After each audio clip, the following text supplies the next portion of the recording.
정월 대보름은 1년 중 금기가 가장 많은 날이고 이날 행여 잘못하면 한 해 내내 재수가 없다고 운이 없다고 하였다는 것이죠.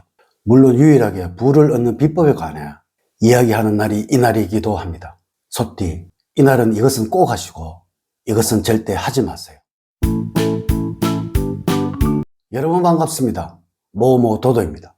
1년 중 운기가 가장 강한 날이 바로 정월 대보름입니다. 그리고 우리 몸의 기운 역시 가장 약해지는 때가 바로 정월 대보름입니다.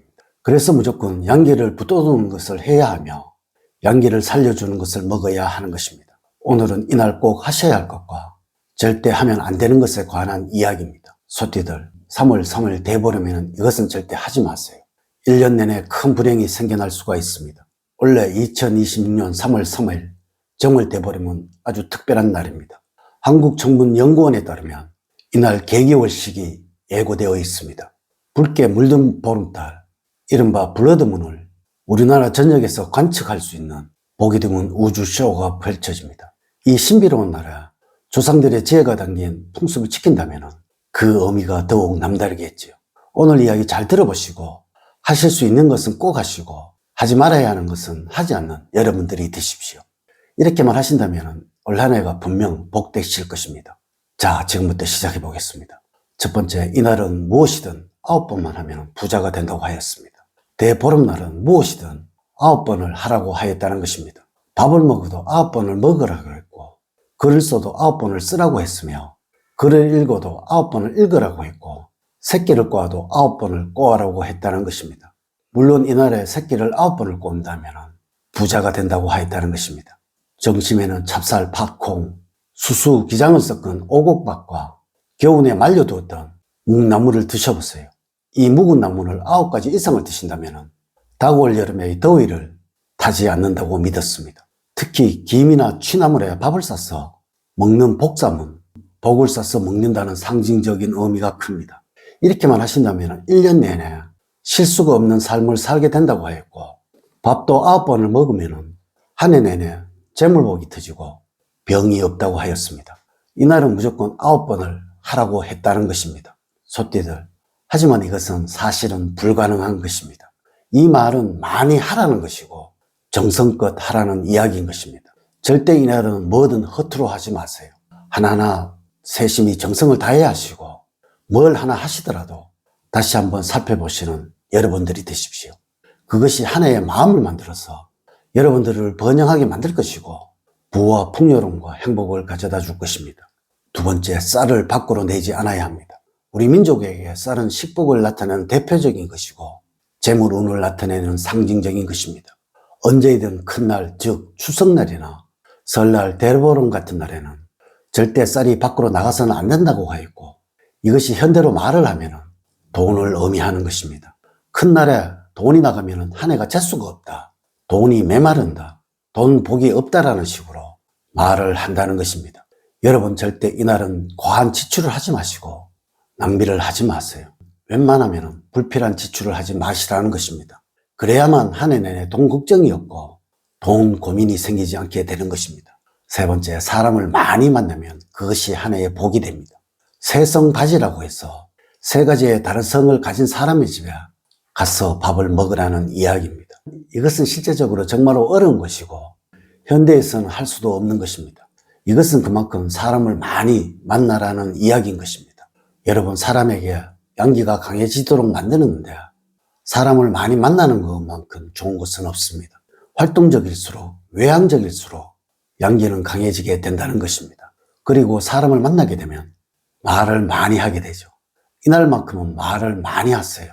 그것이 음양의 균형을 맞춰서 한 해 내내 뭐든 쉽게 되도록 만들어 줄 것입니다. 만나는 사람이 많을수록 복이 커진다, 운이 커진다고 말하는 날이 바로 이 날이라는 것입니다. 네 번째, 이날 저녁은 거실에 불을 밝게 해두세요. 혹시 과거에 쥐불놀이를 기억을 하시나요? 대보름에 저녁이 되면 볏짚을 모아서 태우기도 하고 개천의 둑과 개울 근처에서 불놀이를 하기도 하였었죠. 물론 현대에는 이렇게 하시면 큰일 날 것입니다. 사실 이것은 어두움과 밝음, 즉 음양의 균형을 맞추기 위한 놀이였던 것입니다. 이날은 극도로 음기가 강하기에 아예 불을 질러서 양기를 강하게 만들었던 것입니다. 그리고 집집마다 밤이면은 불을 밝히기도 하였습니다. 이날 저녁 절대 거실에 불이 꺼지면 안 되는 날인 것입니다. 풍수에서 말하길 거실은 집안에서 양기가 가장 강한 장소이고 이곳이 밝아야 번영의 기운이 찾아오게 되고 행복운이 찾아오게 된다고 하였다는 것입니다. 3월 3일 날 주무시기 전까지는 거실에 불을 끄지 마세요. 이날 저녁 거실을 최대한 밝게 해두셔야 한 해 내내 불행이 없고 행복만 가득하게 된다는 사실을 잊지 마세요. 5번째, 이날 아침에 일찍 일어났어요.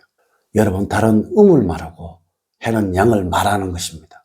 정월 대보름날은 음기가 가장 강한 날이기에 하루 종일 밝아야 하고 환해야 한다고 하였습니다. 저녁에도 불을 피워서 밝게 하였던 것입니다. 물론 해의 기운이 강한 밝아오는 아침을 맞는 것은 하루의 양기를 살리는 행동인 것입니다. 여러분, 양기가 강해져야 번영을 얻게 되고 행복해지게 되는 것입니다. 대보름날에 늦잠을 자게 되면 한 해 내내 재수가 없다는 것은 어느 고장이든 금기인 것입니다. 평소보다 조금 일찍 일어나야 하는 날이 3날이 있는데 설날이 하나이며 추석이 하나이며 또 정월 대보름이 하나인 것입니다. 6번째, 이날 저녁에는 지인들에게 안부를 전하세요. 대보름 날에는 무조건 9집을 방문을 하라고 하였고 그것은 우리의 절대적인 풍습이었습니다. 이렇게 해야만 한 해 내 운이 좋고 불행이 없어진다고 하였다는 것입니다. 하지만 현대에는 이것이 불가능합니다. 하루 종일 바쁘고 또 방문할 수 있는 친구나 친지들이 다 멀리 살고 계시니까요. 대신에 문자와 전화라도 하셔야 하는 것입니다. 현대에는 이 좋은 문자라는 것이 있잖아요. 가능한 많은 지인분들에게, 친지들에게 전화와 문자를 주셔서 안부를 전해보세요. 그것이 올 한 해 운과 복을 키우는 것이라고 생각을 하시고 이렇게 하시면 분명 인복이 살아날 것이고 또 올 한 해 불행이 없게 될 것입니다. 7번째, 이날은 많이 걸으세요. 병이 없어질 것입니다. 혹시 여러분들 노다리 밟기라는 것을 아시나요? 이것은 대보름날 다리를 밟고 지나가면 다리가 튼튼해지고 한 해 내내 병이 생기지 않는다고 해요. 행해지던 풍습이었습니다. 실제 서울의 광통교나 수표교 등은 이날 사람이 지나다닐 수 없을 만큼 붐볐다고 합니다. 이것은 이날 많이 움직이라는 것이고 많이 걸으라는 이야기인 것입니다. 음기가 강한 날에 양기를 채우기 위해 많이 걷고 많이 움직이도록 하는 우리의 풍습이었다는 것입니다. 소띠들, 올 대보름날 저녁에 잠시라도 산책을 해보세요. 에이라고 생각을 하지 마시고 저녁을 드시고 나면 잠시라도 걸으세요. 이렇게 하신다면 분명 올 한 해 행복하고 건강하게 보내시게 될 것입니다. 8번째, 계기월식 관측하시면서 한 해 소원 빌어보세요. 3월 3일 저녁 가족들과 함께 달을 맞이할 준비를 하세요. 이번 계기월식은 한국 전역에서 선명하게 볼 수 있는 기회입니다. 붉은 달을 보시면서 조용히 명상을 하시거나 한 해의 계획을 되새겨 보는 것만으로도 충분한 정월 대보름의 의식이 될 것입니다. 오늘은 우리 민족의 가장 큰 명절 중에 하나인 정월 대보름에 대해서 이야기를 해드렸습니다. 올 한 해 여러분들 가정에 만복이 가득하시기를 기원을 드리며 오늘의 이야기를 마치도록 하겠습니다. 저는 늘 여러분들 가정에 사랑과 행복이 넘치는 삶을 만들어 드리도록 노력을 하겠습니다. 오늘 긴 시간 시청해 주셔서 감사드립니다. 다음 시간에 더 좋은 영상으로 인사를 드리도록 하겠습니다. 감사합니다.